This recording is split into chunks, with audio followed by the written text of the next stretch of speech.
नमस्कार, capital news देख रहे तमाम दर्शकों का स्वागत है। पंचायत चुनाव है और तीसरे चरण का चुनाव का तैयारी जोरों पे चल रहा है। प्रत्याशी दमखम लगाकर अपने चुनाव प्रचार में लगे हुए हैं और हम भी हर दिन आपको प्रत्येक पंचायत से पलामू के सुदूरवर्ती ग्रामीण इलाकों में जाकर वहां के प्रत्याशियों से उनके विजन को अवगत करा रहे हैं और इसके साथ ही ग्रामीणों से भी हम बात कर रहे हैं कि क्या समस्याएं हैं और इस बार चुनावी मैदान में वो किन समस्याओं के साथ चुनावी मैदान में है।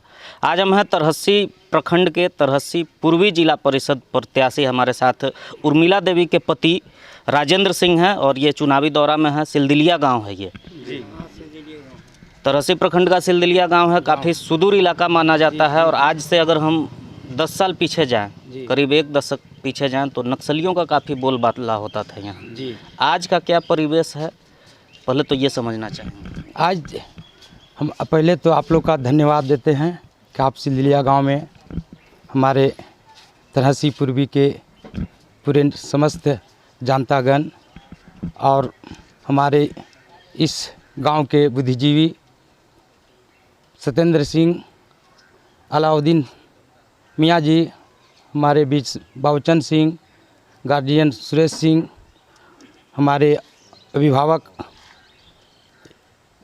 सब लोग हमारे साथ हैं। और इस पंचायत से हमारे पिछले 2015 में चुनाव लड़ रहे थे जिला परिषद के लिए, तो बहुत कम वोट से हारे थे। इस गांव के लोग, हमारे इस तरहसी पूर्वी के लोग बहुत मन से वोट किए थे और चाहत रखे थे कि आप हम लोग के लायक हैं और दूसरे स्थान पर रहे थे। अब आशा भी करते हैं कि अबरी चुनाव आप लोग के बीच में चुनाव जीतेंगे। और उन लोग के लिए तो हम बहुत कुछ किए नहीं थे, लेकिन जनता के विचार में हम अच्छे लग रहे थे, इसलिए हमारे पक्ष में वोट किए हैं। पिछले बार आप चुनाव लड़ चुके हैं जी और दूसरे नंबर पे आप रहे। इस बार आपकी पत्नी चुनावी मैदान में, तो क्षेत्र में दौरा आप कर रहे हैं। आपकी पत्नी का पत्नी हमारे साथ नहीं रहते हैं, दूसर अपने अपने टीम बनाकर चल रहे हैं। अच्छा जी, आप अलग दौरा कर रहे हैं और आपकी पत्नी अलग दौरा कर रहे हैं। आप पिछला बार भी चुनाव लड़ रहे हैं तो बखूबी इस क्षेत्र से पूरी तरह वाकिफ होंगे। जी जी। पिछले चुनाव में और अब के चुनाव में इस बार में क्या अंतर है, कितना विकास हुआ है या क्या कुछ करने की आवश्यकता है? पिछले बार चुनाव जो जीते थे वो इस मैदान में कभी घुरे नहीं, इसके कारण से लोग हमारा बहुत अच्छा से चाह रहा है और बन रहा है बढ़िया से, ठीक से लग रहा है कि अगर आप जीत जाते हैं, जीत का सेहरा आपकी पत्नी को मिलता है, तो पहला वो 2 काम क्या होगा जो सबसे पहले आप करने वाले? देखिए सर, हम झूठा आश्वासन नहीं देंगे। जो सरकार के गाइडलाइन होगा उसके तहत हम चलने का काम करेंगे। सरकार का जो नियम सर्कुलर आएगा उसके तहत चले। समस्याएं तो आपको दिख रही होंगी, सरकार को तो आपको अवगत कराना होगा। समस्याएं तो इस क्षेत्र में बहुत है। उस समस्याएं जब आएगा तो रोड का भी दिक्कत है, जल नल का भी ज़रूरी है, बहुत सा अमानत में पुल का ज़रूरी है, या बिजली का संकट में बहुत झूठ रहा है लोग। बहुत कुछ अभी यहाँ अधूरा पड़ा हुआ है। अगर चुनाव जीतेंगे, अगर सरकार का गाइडलाइन चलेगा तो उसमें हम लोग पहले बिजली, पानी, इसके बाद रोड, इस सब के काम के लिए देखेंगे। आपने जैसा बताया कि आप पिछला बार दूसरे नंबर पे चुनाव में रहे, तो इन जो पिछला 5 साल जो कार्यकाल बढ़ के 6 या 7 साल हो चुका है, उस दौरान आप विपक्ष की भूमिका में क्या करते नजर आए? कब कब आपने आवाज़ उठाई यहाँ के जनहित के मुद्दों को लेकर? सर, आप पिछले चुनाव में जो जीता था उनके पक्ष में तो वोट लोग किया है, उसमें कोई दो मत की बात नहीं, लेकिन उनका जो कार्यकलाप रहा, जनता हमसे भी बात विचार करते रहे, उनका मुद्दा जो भी रहा आगे तक ले जाने का काम किए हैं। ये बात नहीं है कि हम नहीं काम किए हैं, काम करते रहे हैं। और उनका जो समस्या आज तक उस क्षेत्र में नहीं कभी आए। आप बता रहे हैं कि यहाँ सड़क का समस्या, बिजली का समस्या है, पानी का समस्या है, तो पिछले 5 सालों में आपने कभी इन समस्याओं को लेकर किसी विभागीय पदाधिकारी को पत्र लिखा या लोकतांत्रिक तरीके से आंदोलन की रूपरेखा किसी तरह का तैयार किया? बिजली विभाग में भी पत्र लिख के दिए हैं, और पानी वाला जो स्वास्थ्य विभाग है उसमें भी दिए हैं, और उसका घेरावा भी किए हैं, उसमें कमी नहीं की। लगातार सक्रिय रहे हैं, क्षेत्र में बने रहे हैं, क्षेत्र से छोड़कर भागे नहीं हैं। हमारे साथ कुछ ग्रामीण भी हैं यहाँ सिलदिलिया गांव के, आप काफ़ी अनुभवी लगते हैं। क्या उम्र हो रहा होगा? हमारा 67 वर्ष हो रहा उम्र। लेकिन हम लोग इसके साथ पहले से भी हैं, हम लोग कुछ कई ट्रेन के साथ हैं, आज भी हैं, पहले भी थे। लेकिन आज हम लोग के क्षेत्र में अच्छा लग रहा है अब की भी प्रोग्राम, मतलब वोट देने का। इसलिए हम लोग अभी तक दौरा कर ही रहे हैं और जो भी समस्या होगा वो समस्या के जनता के बीच में हम लोग रहेंगे और जनता के सेवा में हम लोग उपस्थित रह करके और काम करेंगे। अभी काफ़ी पहले पंचायत चुनाव हुआ था, उस दौरान भी आप वोट दिए होंगे। जी जी।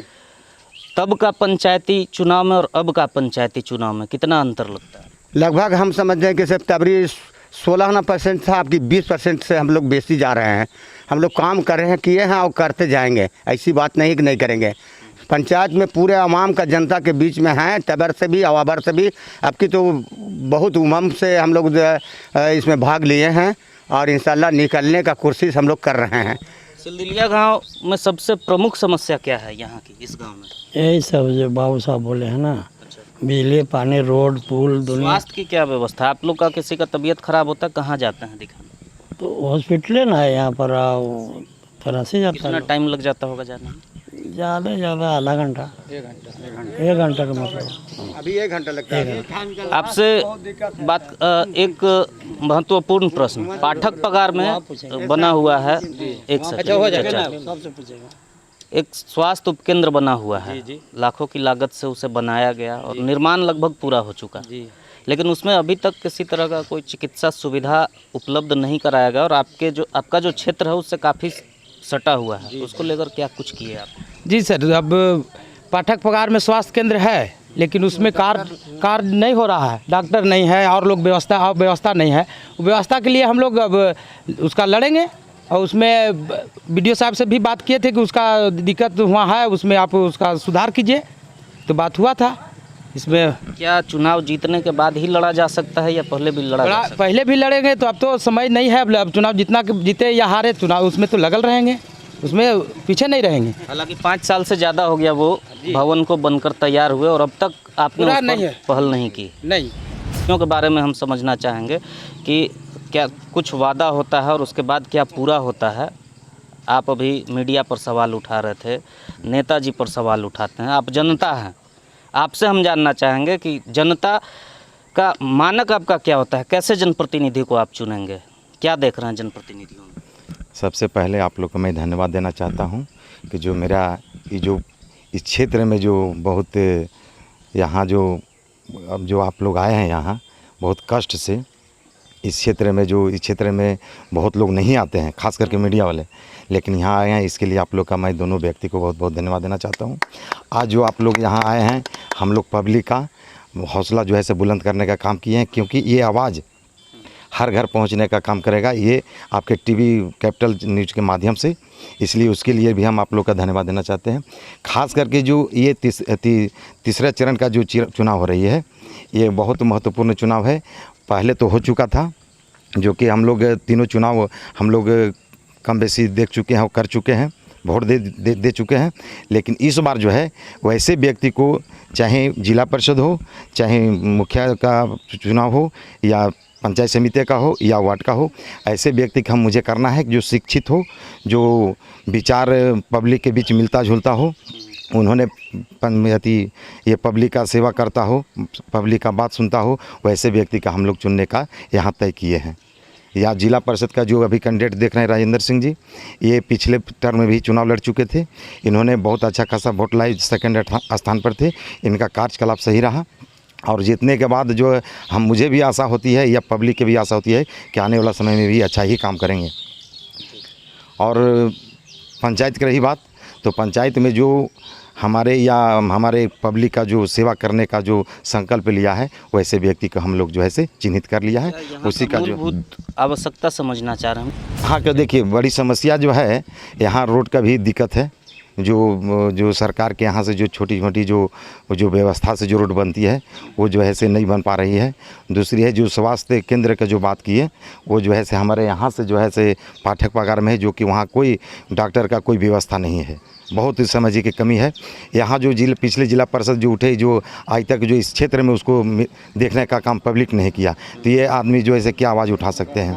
लेकिन हम लोग जो है एक लोकल हैं और लोकल के वक्त तो सब लोग घर घर आते होंगे, उसके हाँ, बाद हाँ, लापता हो जाते हाँ, घर घर आते हैं, एक से के बाद लापता है। अभी तक तो पिछले के जो चुनाव लड़े हुआ है आज तक उसको हम लोग पब्लिक देखे भी नहीं है। इसलिए पूर्वी में सर जिला परिषद जितना भी आता है सर, समझ गए, ये सब खाली ठगने आता है। एगो राजेंद्र सिंह है इस सनपुरा पंचायत के, राजेंद्र सिंह जी हैं कि माने हर पल हर गरीब के साथ में हमें राजेंद्र सिंह सामने है, इसलिए भी हो सकता है। समझ गए, एकदम माने हम लोग के एकदम माने भगवान है, ये अगल बगल के लिए है, जितना भी आएगा ये वोट कटवाए सब। ऐसा नहीं ना कि ये सामने है तो खुश करने के लिए। कोई नहीं है सर, जितना भी आएगा सब वोट कटवा है, सब घूसखोर है एकदम। ये तो मतदान के बाद पता चलेगा कि आप सबों का कितना प्यार किसे मिल रहा है।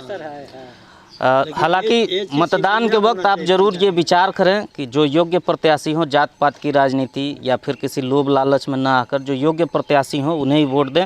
और कैपिटल न्यूज़ की एक अपील कि आप वोट जरूर करें।